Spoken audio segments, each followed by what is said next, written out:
Reggie, you began a recent post with these words. All the kids have gone to sleep. You and your spouse are lying in bed. Silence. You can't think of anything you want to say. This is all about feeling disconnected, isn't it?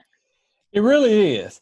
I mean, a lot of couples experience times within their marriage where they really don't feel like they have anything to say to one another. Yeah. It's not necessarily a sign that they've run out of things to talk about or that their marriage is falling apart. That's not the case. I've been there. I've been married 16 years. But we do have to be intentional in order to push through those times so that you can launch your marriage into new levels of intimacy and new levels of connection, you know? Yeah. Do you have something that we can kind of get the conversation flowing back again after being married for that long? I'm sure you have a little bit of insight on this. Yes. In the blog post, I highlight, I think, 7 ways that you can break the silence and just start talking to your spouse again. I give a few of them, and we may go deeper in them. Okay. One was to just do something together. Two is put your marriage before the children. Three is be curious about your spouse. Four is put questions in a hat and just pull out one or two each day. Five was listen to your spouse. I think six was use daily points of connection. And seven is to seek help. Okay, so I love all those points. I think we need to start with the first one and go a little bit deeper into that. When you say doing stuff together as a couple, what all does that really entail?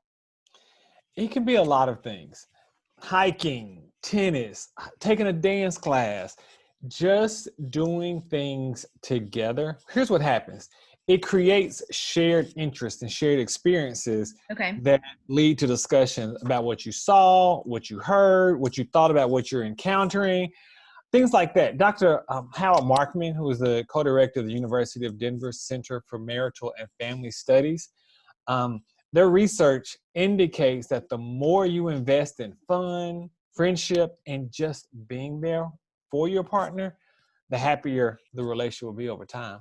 Well, that makes sense. I mean, I feel like part of the advice that I've always gotten is date your spouse. And when I hear do activities together, that's the first thing that I think about is date each other. What did you do in the beginning to get those butterflies going? Um, Yeah. yeah, I mean, my take on it. Um, Now with your second one, you say listen to your spouse, but I think that it's probably a little bit more than just how was your day? Good. Okay, great. Can you give us a little bit more on that? It even took me a while to figure out what it meant when my wife said she didn't feel like I was listening to her. Hmm. We all have a desire to be known, to be respected, to be valued, to be understood. And when we don't feel like we're being heard, especially if it persists, then your solution might just be to shut down and to withdraw. Yeah. Um, and so really what you're saying is I'm going to be to you what I really would like you to be to me. Sometimes I just need you to be quiet and listen to understand. And so helping your spouse to realize that you want to know and understand them can go a long way in getting a couple to start talking again. Yeah, I think that that kind of paints the difference. You listen to understand, not just respond with the next thing or to move on to the next topic or get to your order of business. It's again creating that quality connection between each other. So One of true. the things that we talk about a lot, and I'm sure if any of you keep up with our blogs, it's being a compassionate detective. And I think that's a big part of listening to your spouse is asking those engaging questions to continue to get to know them. One of the ones I feel like parents would have a hard time with is putting your marriage before your kids because kids so naturally seem to just kind of eat away at your time and change your responsibilities. And I could see where that gets to be a blurry line. What do you suggest that couples do to remember that they need to put their marriage first?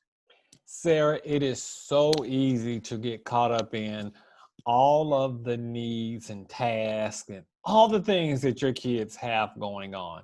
And not just your kids, but even the other things that you have going on with the work and with the community. And as a result, your marriage suffers. The connection in your marriage suffers. And next thing you know, the only thing you're ever really talking about is who's going to pick up who, what time I have to be here, and things like Right. that. So we have to remember that we have to put our marriages first. We have to prioritize and sometimes just schedule better. Say no to some things, but ensure that we are putting our marriage in front of not just our children, but really in front of everything else. I mean, your marriage is a foundation for your relationship, for your home. When you get married, that's a family right there. You don't just start a family when you have kids. And so remembering that when you have kids, which is definitely an extension of your family, to just what did it start with and come back to that. That makes perfect sense to me and is some great insight for me to keep in the back of my head. Um, Now, while these are all really great tools, sometimes in your marriage, there's a point where you need to seek help and go beyond what you are just able to kind of do yourself. So, what's the benefit of asking other people for help in your? Sometimes couples stop talking because there's just unresolved issues and they have rehashed the same conversation over and over and Mhm. over again.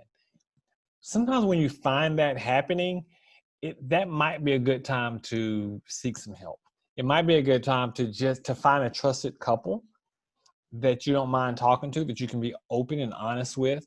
It Right. might be a good time to seek a marriage counselor, for instance, who can help you work through some of the unresolved issues, because often those are the things that are stifling the communication in your marriage. So seeking help is there's nothing wrong with it. In fact, it is one of the best decisions you can make sometimes. I mean, it can get exhausting having the same conversation over and over. And when you ask for help, it's like you're inviting in a fresh perspective and you're able to challenge something to growth rather than just challenging the same thing over and over that hasn't gone anywhere. That's Well, so true. there is so much insightful tips in Reggie's blog. And if you'd love to read more, click the link, check out the blog, and we look forward to seeing you all again.